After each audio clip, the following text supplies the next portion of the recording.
Aujourd'hui, on va parler d'un sujet qui me tient vraiment à cœur, c'est la manière dont, sans s'en rendre compte, on sabote nos relations amoureuses. Et on fait ça de manière souvent inconsciente. Je vais partager avec toi une réalité qui est difficile à entendre, mais qui va changer littéralement ta façon de voir ta vie et tes relations. Tout a commencé finalement dans ma manière, moi, de percevoir la vie, la journée où est-ce que j'ai commencé à m'apercevoir que, en réalité, tout ce que j'ai vécu dans ma vie, dans mes relations et dans mes relations amoureuses, avait tous quelque chose en commun. Et cette chose en commun, c'était moi. Et en fait, le dénominateur commun, c'est la relation à moi-même avant tout, mais beaucoup plus que ça, c'est réellement ce que je porte dans mes croyances et dans mes programmes inconscients. Donc, ça vient de ce que je porte. Et il faut vraiment faire attention, ce n'est pas que je suis responsable de ce qui a été mis en place et ce n'est pas de m'être coupable ou de blâmer l'environnement, les parents ou quoi que ce soit de ce qui a été mis en place, mais c'est réellement de prendre ça en main aujourd'hui à partir de ce que j'ai maintenant. En réalité, c'est comme si j'achète une maison et je découvre qu'il y a des choses qui ont mal été faites dans ma maison, dans la structure. Eh bien, même si je remonte dans le temps, aller voir c'est qui le constructeur, qui a donné l'ordre, etc., je vais perdre énormément de temps et d'énergie. Pour moi, ça, c'est pas intelligent. Donc, la chose intelligente à faire, c'est vraiment de prendre à partir de maintenant et d'aller voir qu'est-ce que je peux faire maintenant qui serait bon et intelligent pour remettre la structure en place. Donc, il ne s'agit pas de s'auto-dénigrer ou même de se blâmer ou de blâmer qui ou quoi que ce soit. Comme je l'ai dit, c'est une perte de temps. Puis nos deux ressources les plus précieuses qu'on doit apprendre vraiment à se servir de manière intelligente, eh bien, c'est vraiment notre temps et l'énergie puis l'effort qu'on veut mettre dans ça. Donc, avant de commencer, ça me fait penser justement à une cliente, Sandra, une trentaine d'années, qui s'est retrouvée à la croisée des chemins à un certain moment, après avoir vécu une relation qui était vraiment plus décevante que les autres. C'est comme si elle était plus consciente de ce qui la faisait souffrir, mais en étant plus consciente de qu'est-ce qui la fait souffrir, elle en souffrait doublement. Parce que quand on est consciente des souffrances, on souffre déjà de cette souffrance-là, mais on souffre d'en prendre conscience. Donc, elle s'est aperçue que même après 2 ans de séparation de cette personne-là, en réalité, elle avait vraiment même pas été en relation avec cette personne. Elle s'est aperçue qu'elle espérait développer une relation. Elle était dans l'espoir que ça arrive. Comme beaucoup de femmes que je rencontre, elle recherchait des réponses à l'extérieur. Elle voulait savoir pourquoi lui n'avait pas été intéressé, qu'est-ce qui avait fait que dans sa vie à lui, c'était pas le bon moment, etc. Elle questionnait constamment son extérieur, donc cette autre personne, puis elle cherchait des réponses. En fait, au lieu de questionner sur son rôle à elle dans les souffrances qu'elle vivait, dans les attentes, dans les espoirs qu'elle entretenait. Donc, un jour, elle a décidé de s'inscrire dans un de mes programmes. Elle avait été recommandée par une amie. Elle lui faisait confiance parce qu'elle avait vu cette amie-là se transformer sous ses yeux. Donc, elle est venue dans un premier accompagnement de petits groupes, puis dès la première rencontre, elle a été confrontée à une révélation qu'elle n'aurait jamais pu voir seule. Elle a observé à travers des outils et des exercices qu'on fait en petits groupes que les schémas de son enfance, d'espérance, d'espérer que son père la voie, que son père l'aime, que son père la supporte, que son père soit fier d'elle, l'ont amenée dans une quête incessante d'approbation à travers ses partenaires, sans jamais y arriver parce elle faisait toujours les mêmes choix. Donc, lors de cet atelier-là, Sandra elle a appris à reconnaître premièrement ses programmations, à reconnaître de manière claire ses propres besoins, puis à comprendre comment ses attentes sabotaient ses relations, mais surtout comment elle était attirée vers des partenaires non disponibles émotionnellement à la voir elle et à s'engager bien sûr. Donc, elle devait constamment prouver sa valeur, puis elle récoltait constamment des miettes. Donc, on a fait des exercices d'observation en conscience multidimensionnelle. C'est différent de l'analyse psychologique. On n'analyse pas de comportement. Et on a fait aussi des exercices de parole juste parce qu'à travers la parole, on peut faire ressortir beaucoup de choses. Donc ça l'a aidé à identifier des mécanismes inconscients qu'elle portait, puis de les reconnaître et surtout de reconnaître qu'elle ne faisait pas des choix intelligents de partenaire en conscience. Elle a appris à avoir ses propres besoins, à reconnaître les qualités chez un homme qui allaient dans le sens de ce qu'elle avait besoin de mettre en place et non espérer qu'il développe cette qualité-là. Donc, le résultat, c'est que par la suite, elle a été capable de faire des choix plus conscients et alignés avec ses valeurs, mais surtout avec ses besoins. Avant de continuer, je t'invite à liker la vidéo si tu aimes ce que je te partage sur ma chaîne parce que ça l'aide à propulser le contenu vers d'autres personnes qui en ont besoin. Et si ce n'est pas déjà fait, à t'abonner à ma chaîne. Si tu es nouvelle, je te souhaite la bienvenue. Je vais t'inviter aussi à rester jusqu'à la fin parce que je vais te donner quelques exercices. Des exercices qui sont importants parce qu'on ne peut pas juste mentaliser qu'on comprend ce que je dis. On doit mettre en application. C'est là que ça fait beaucoup de sens. Donc, c'est important de saisir ici qu'on détient la clé d'un changement qu'on veut voir à l'intérieur de nous avant tout, puis ensuite dans notre vie amoureuse. Et ça, que tu sois célibataire, en couple ou actuellement avec un cœur brisé. J'ai travaillé avec de nombreuses personnes qui avaient des certaines croyances, autant chez les hommes que chez les femmes, que chez eux-mêmes. Puis j'aimerais déconstruire plusieurs de ces fausses croyances-là, surtout chez les hommes, qu'on dit indisponibles émotionnellement. Parce qu'en réalité, si vous vous retrouvez constamment dans des relations avec quelqu'un qui n'est pas disponible émotionnellement, c'est parce que tu choisis à quelque part un homme non disponible émotionnellement. Et quand on est inconsciente, c'est OK, on refait les mêmes schémas, on répète les mêmes erreurs. Mais si tu te considères une personne qui se conscientise de plus en plus, mais il faudrait mettre de la conscience jusque dans tes programmes inconscients. Parce que ce que tu portes en toi, c'est ce que tu attires. Donc, tu es en parfaite vibration avec ce que tu attires. On attire ce qu'on porte dans nos programmes inconscients. Donc, les premières inconsciences, c'est les mémoires de ce qu'on a vécu, des expériences. Et on a fait probablement des expériences avec des hommes émotionnellement non disponibles. Souvent, le père. Ou tu as appris à ne pas être disponible émotionnellement pour toi. Donc, tu as une tendance à t'abandonner pour être reconnu, pour être aimé, etc. Est-ce que ça te parle? Donc, il devient important d'observer ce que tu attires et de te demander si tu veux continuer à attirer ce type de situation, de relation, à observer tes réactions et à te demander si tu veux continuer à agir comme une automate dans ces situations. Il y a beaucoup à observer, à saisir et à changer dans nos programmes inconscients. Et si je peux t'aider si tu commences à te poser des questions plus intelligentes, comme qu'est-ce qui fait que j'attire ça? Comment faire pour attirer autre chose? Pourquoi je réagis comme ça? Pourquoi je me remets dans certaines situations qui me font souffrir et j'y retourne, même si je vois que ça me fait souffrir? En réalité, les hommes et les femmes, on a mis beaucoup de programmes inconscients en place par survie. Puis aujourd'hui, ce n'est plus d'actualité.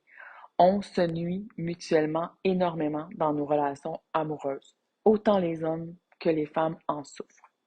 Il y a un énorme déséquilibre, un chaos qui s'est installé dans les relations hommes-femmes. Beaucoup de déséquilibre au niveau des énergies dans la féminine et le masculin. On en reparlera dans une autre vidéo. Donc, si actuellement tu es en couple, tu vas venir chercher des informations intéressantes dans cette vidéo. Si tu n'es pas en couple, mais que tu te dis être célibataire et malheureuse, ou même célibataire et heureuse, et que tu vas chercher quelqu'un éventuellement pour partager ta vie, les informations que je vais te partager dans cette vidéo vont aussi être cruciales. Parce que l'une des plus grandes erreurs que je vois chez les célibataires, c'est qu'ils pensent que parce qu'ils sont célibataires, puis qu'ils ont travaillé sur eux, ils ont fait du développement personnel, ils croient avoir libéré des schémas anciens. Mais la réalité leur revient en plein visage et là, ils deviennent en panique quand ils rencontrent une nouvelle personne après avoir travaillé 2, 3, 5 ans, même des fois 10 ans sur eux et en se croyant prêts à entrer dans une relation en conscience. Et là, ils s'aperçoivent que les mêmes schémas sont encore là. Parce que la réalité, c'est qu'on ne peut pas se voir seul. On a besoin de l'autre pour activer ces programmes inconscients, pour qu'ils remontent, puis par la suite pour pouvoir s'en occuper et les libérer. Donc, si tu n'as pas encore rencontré quelqu'un, eh bien, je t'invite à faire ce travail-là pour être prêt pour la prochaine relation. Donc, on a été conditionné beaucoup par Walt Disney. ils se marient et eurent beaucoup d'enfants et une vie heureuse. En réalité, la relation, elle commence là. Dans les films, c'est la fin, mais en réalité, c'est tout commence là. Quand la relation commence, quand la relation se met en place, comme je l'ai dit, tous les programmes qu'on ne voit pas, qui sont dans nos profondeurs, ben, se réveillent et c'est là que ça devient plus difficile. Donc, au lieu de te retrouver encore d'en mettre beaucoup d'efforts dans une relation et du temps, puis de te retrouver avec les mêmes schémas qui se répètent, eh bien, c'est le moment de les libérer pour être réellement prête. Une femme, pour être libre, doit apprendre à se libérer elle-même de ce qu'elle porte. Le plus tôt, c'est le mieux. Donc, tu devrais te préparer pour ta prochaine relation et tu devrais réfléchir à tes relations passées, à ce qui n'a pas fonctionné par rapport à toi et non par rapport à l'autre personne. Donc, ça devient vraiment important que tu comprennes ça, puis que tu sois en couple, que tu sois célibataire ou que tu viennes d'avoir le cœur brisé, c'est le moment de faire quelque chose. C'est toujours le bon moment de faire quelque chose, puis d'arrêter de vouloir blâmer l'autre, de vouloir blâmer tes parents ou peu importe, et vraiment de te prendre en main. Donc, la critique, bien sûr, c'est facile, mais tu perds énormément d'énergie et ça n'amène rien, ça n'amène aucun changement dans ta vie. Donc, il faut être vraiment prête à venir rencontrer ces parts de soi, à venir rencontrer des parts de nous qu'on porte sans juger de bien ou de mal parce que tous les programmes inconscients ont été mis en place par protection, par survie. Par contre, à un certain point, ça ne nous sert plus et même au contraire, c'est vraiment pas quelque chose qu'on veut garder. Alors, c'est important d'aller voir d'observer qu'est-ce qu'on fait qui est bénéfique pour nous, puis à quel endroit le mécanisme que je porte, finalement, à quel endroit dans les mécanismes j'ai une part de responsabilité, peut-être inconsciente, mais ça doit devenir conscient. C'est ça, en fait, prendre conscience et rendre conscient l'inconscient. Et devenir consciente, c'est de vivre des révélations. C'est difficile de faire ça parce que tout notre système est en protection par survie. Donc, c'est impossible de le faire seul. Mais toi seul peux le voir. Et c'est un grand paradoxe parce que je peux t'aider à le voir. J'ai plein d'outils et exercices pour que tu le vois, mais c'est toi qui dois le voir en entier et c'est toi qui dois t'en libérer pour faire des changements. Mais ce que je sais, c'est que si tu as suffisamment souffert dans tes relations, tu arriveras à un moment donné à un point où ce que tu te dis, je ne peux plus me faire vivre ça. Ça peut pas continuer. Je peux pas répéter ça jusqu'au jusqu'au restant de ma vie. Donc, c'est là que je peux t'aider, que je peux t'aider surtout à ne plus mettre la faute sur les autres et à te responsabiliser. Encore une fois, c'est important de ne pas dire que tu es responsable des abus, des expériences que tu as vécues, par exemple, mais d'être responsable de ce que tu portes aujourd'hui, de devenir cet adulte responsable pour toi aujourd'hui. Ça n'empêche pas que la réalité, ça a pu être que tu as vécu des choses difficiles, que tu as eu un parent toxique, que tu as eu des relations toxiques. Ça n'enlève pas cette réalité-là. La question à se poser aujourd'hui, c'est est-ce que tu veux que ça continue ou tu choisis, parce que c'est vraiment un choix, tu choisis que tu vas vivre ta vie d'une manière différente. Parce qu'on attire réellement ce qu'on porte. Donc, en d'autres mots, on attire ce qu'on vibre. Et ça, c'est une loi universelle. Tu ne pourras jamais indiquer que c'est la faute réellement d'une autre personne et que tu n'y es pour rien. C'est impossible. Le match, il est parfait. Donc, on doit être capable de se voir et de se dire des choses et de se responsabiliser. Est-ce que j'ai fait quelque chose ou je n'ai pas fait quelque chose? En réalité, ce sont des questions importantes. Pourquoi est-ce que j'ai fait ça? Puis pourquoi ça n'a pas fonctionné? Pourquoi je reste dans une situation où est-ce que ça ne mène à rien? Pourquoi je continue à souffrir? Et qu'est-ce que je peux faire pour ne plus vivre ça et de se reprendre en main? Donc ça, c'est vraiment important. Ça vient souvent avec des fausses croyances parce qu'on est conditionné dans l'amour puis dans les relations avec les expériences qu'on appelle des croyances. Donc, les expériences deviennent des croyances, deviennent des programmes inconscients. Et ces croyances-là, par la suite, sont répétées par notre environnement. Plus on le répète, plus le programme il devient un automatisme. Donc, on devient comme des robots. On devient littéralement piloté et influencé. On est sous condition de ces programmes qui se sont mis en place. La réalité, c'est qu'un programme inconscient se justifie toujours. Pourquoi on ne peut pas quitter cette relation toxique? Pourquoi on continue de souffrir et d'espérer? Les programmes sont souvent pas intelligents parce que la plupart ont été mis en place quand on était un enfant. Donc, l'enfant réfléchit ou a une intelligence de 3 ou 5 ans. Et aujourd'hui, peu importe l'âge que tu as, c'est le temps de questionner cette programmation-là.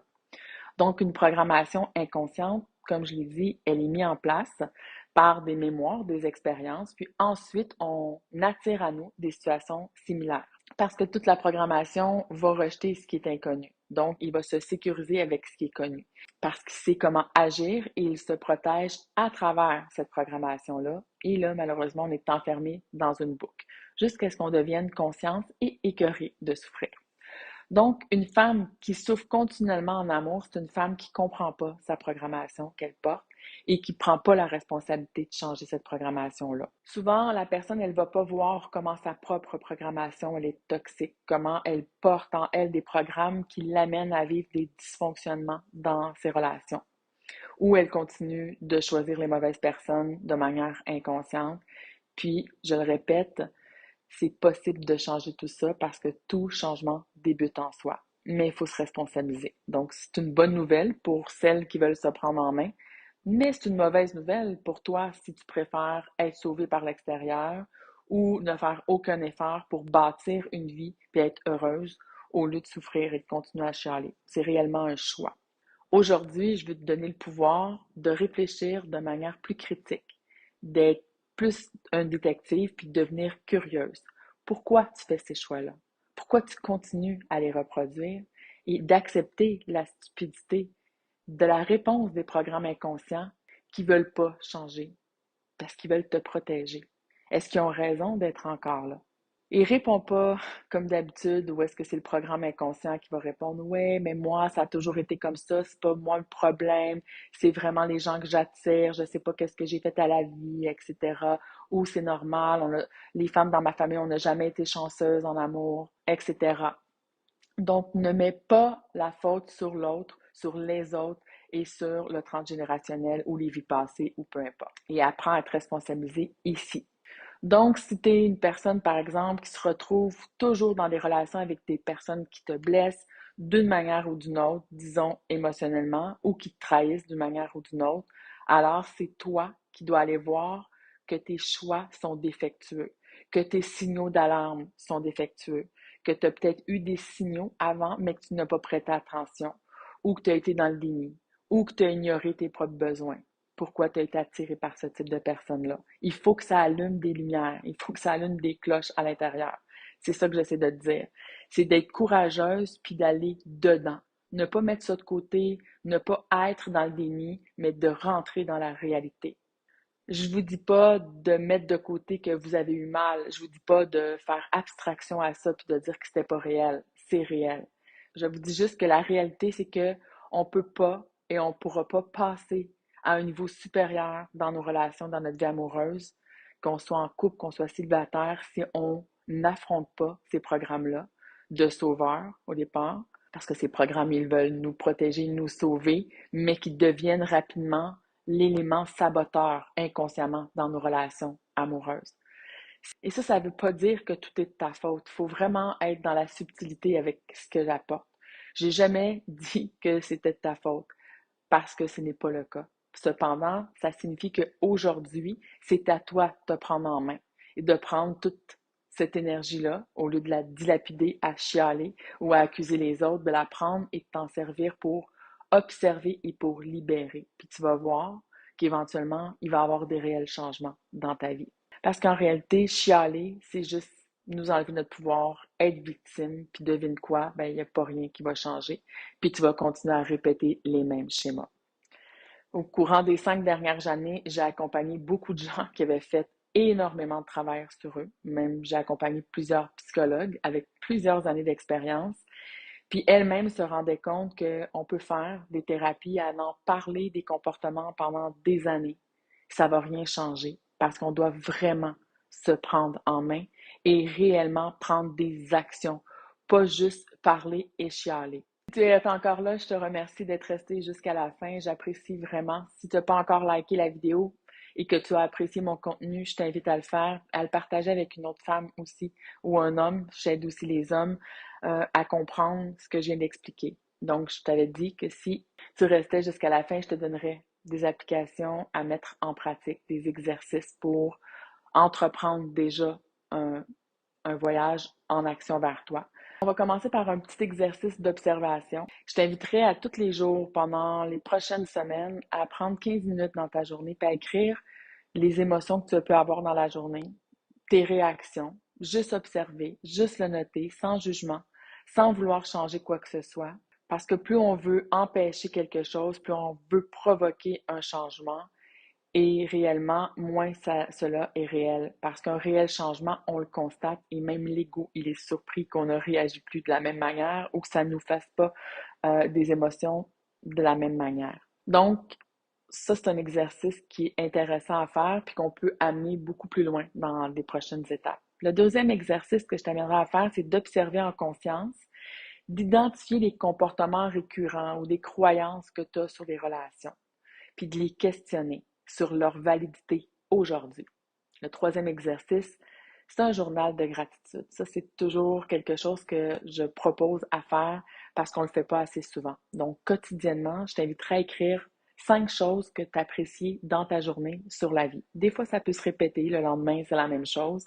Merci à la vie pour mon bon café. 5 choses sur toi, des choses que tu apprécies sur toi, puis 5 choses que tu apprécies sur les gens qui t'entourent. Ça, tu peux le faire aussi pendant plusieurs semaines, voire plusieurs mois. En conclusion, pour cette vidéo, la découverte de soi, c'est un chemin vers la liberté de nos programmes inconscients et la liberté émotionnelle. En comprenant mieux nos mécanismes, les programmes qu'on porte, on peut non seulement améliorer nos relations, mais aussi vivre une vie beaucoup plus épanouissante. Puis la première relation la plus importante, c'est celle avec toi-même. Si tu aimerais travailler avec moi, avec mes outils, avec mes exercices, je t'invite à remplir un petit formulaire, questionnaire. Le lien est sous la vidéo. Quand tu remplis ce formulaire-là, selon tes questions, tes réponses, je vais te proposer plusieurs choses et observe parce que dans le lien t'amène vers un formulaire si tu es dans un parcours flamme jumelle. Donc, j'ai une spécialité dans ce parcours-là qui est très atypique. Et si tu es dans un autre type de relation, il y a un autre lien pour ce type de relation-là. Alors, je te souhaite une belle semaine et je te dis à bientôt. Prends soin de toi.